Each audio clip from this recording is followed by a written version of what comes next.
Hello friends, this is Raman Gill with your weekly Forex market analysis for October 31st, 2016. Just a quick disclaimer before we get started. This is for educational purposes only. If you have questions about your individual investment needs, I recommend you talk to your investment advisor.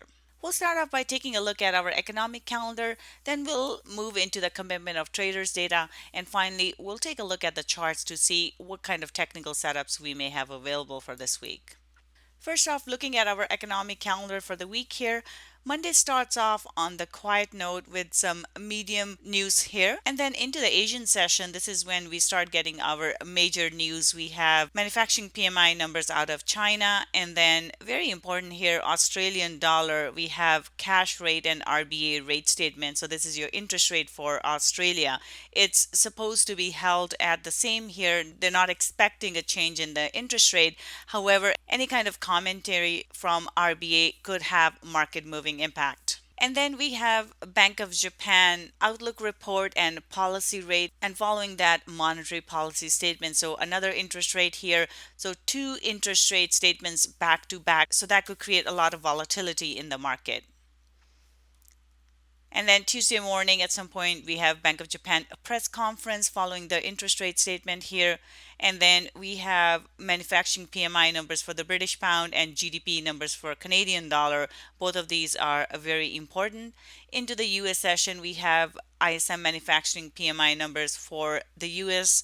And then we have dairy prices, which are the GDT price index for New Zealand dollar. Then we have Bank of Canada Governor Polar speaking. So a lot of central bankers here either speaking, or we have interest rate statements this week. So expect volatility around these events.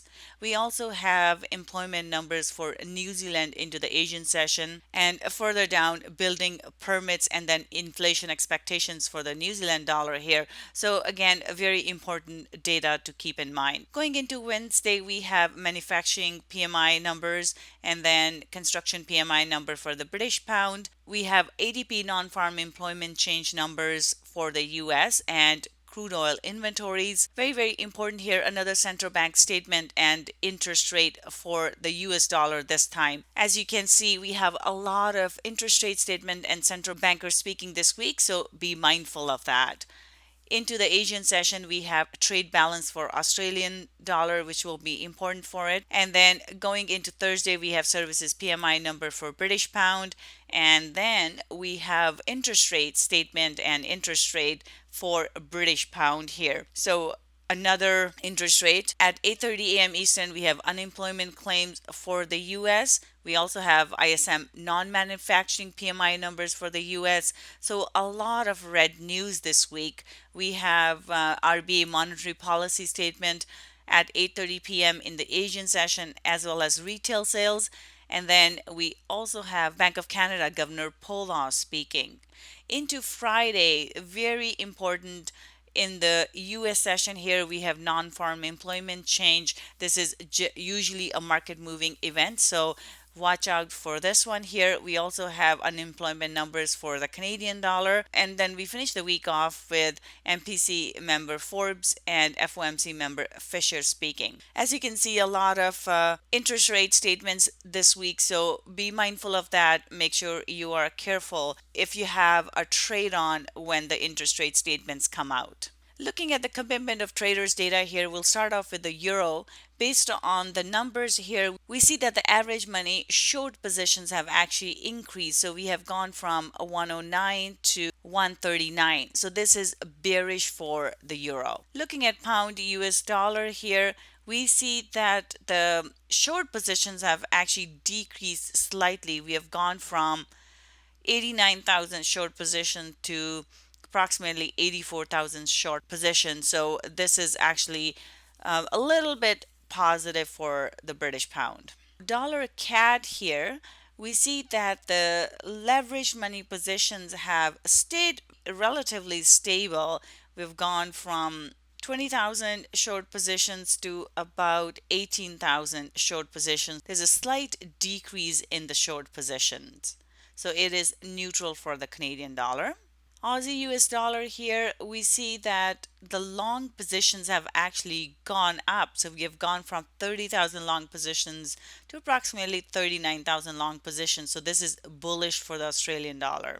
New Zealand dollar here, we see the positions have actually decreased. The long positions have gone down. We went from 23,000 long positions to about 20,000 long positions. So long positions have actually decreased, which is bearish for a New Zealand dollar.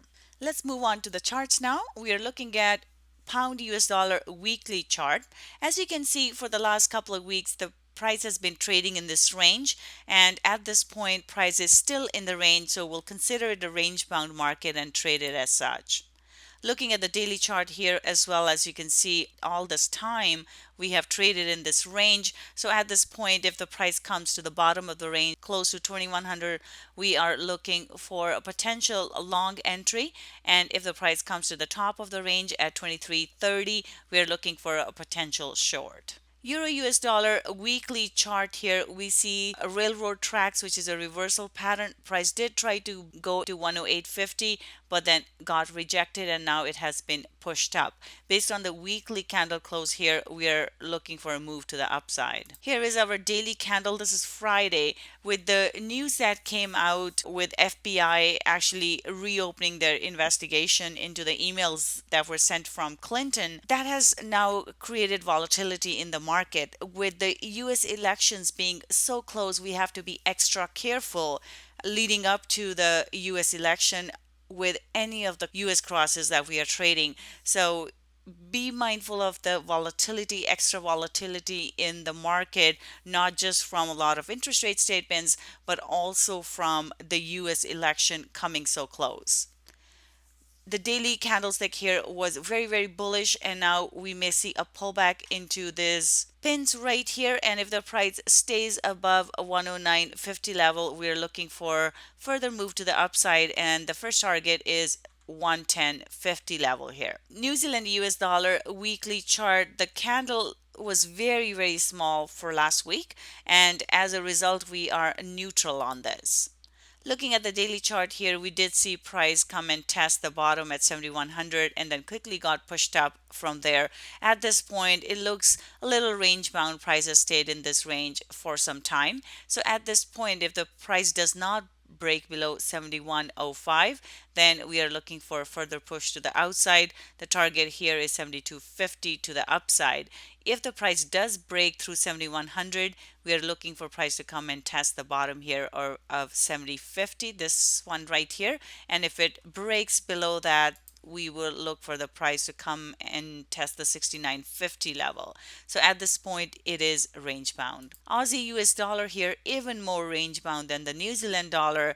The weekly candle closed in a bit of indecision candle here. We have a spinning top, and there's no clear direction in the market. Price has traded in that range for a number of weeks now. This is our daily chart. We saw a pin bar close here, so because of this daily close, we could look for price to push up into this 7650 level. However, overall though, we are in this range, and if the price comes to the top of the range at 7730, would be looking for a potential selling opportunity. If the price stays below this level, we could sell the top of the range, and if the price starts to move below, if it closes below here, we're looking for price to come down and test the bottom of the range. At this point, the price is smack in the middle of the range, and as such, based on the daily close, we are looking for a push to the upside. Dollar CAD weekly candle here, we have a bullish close. Price finally broke out of this range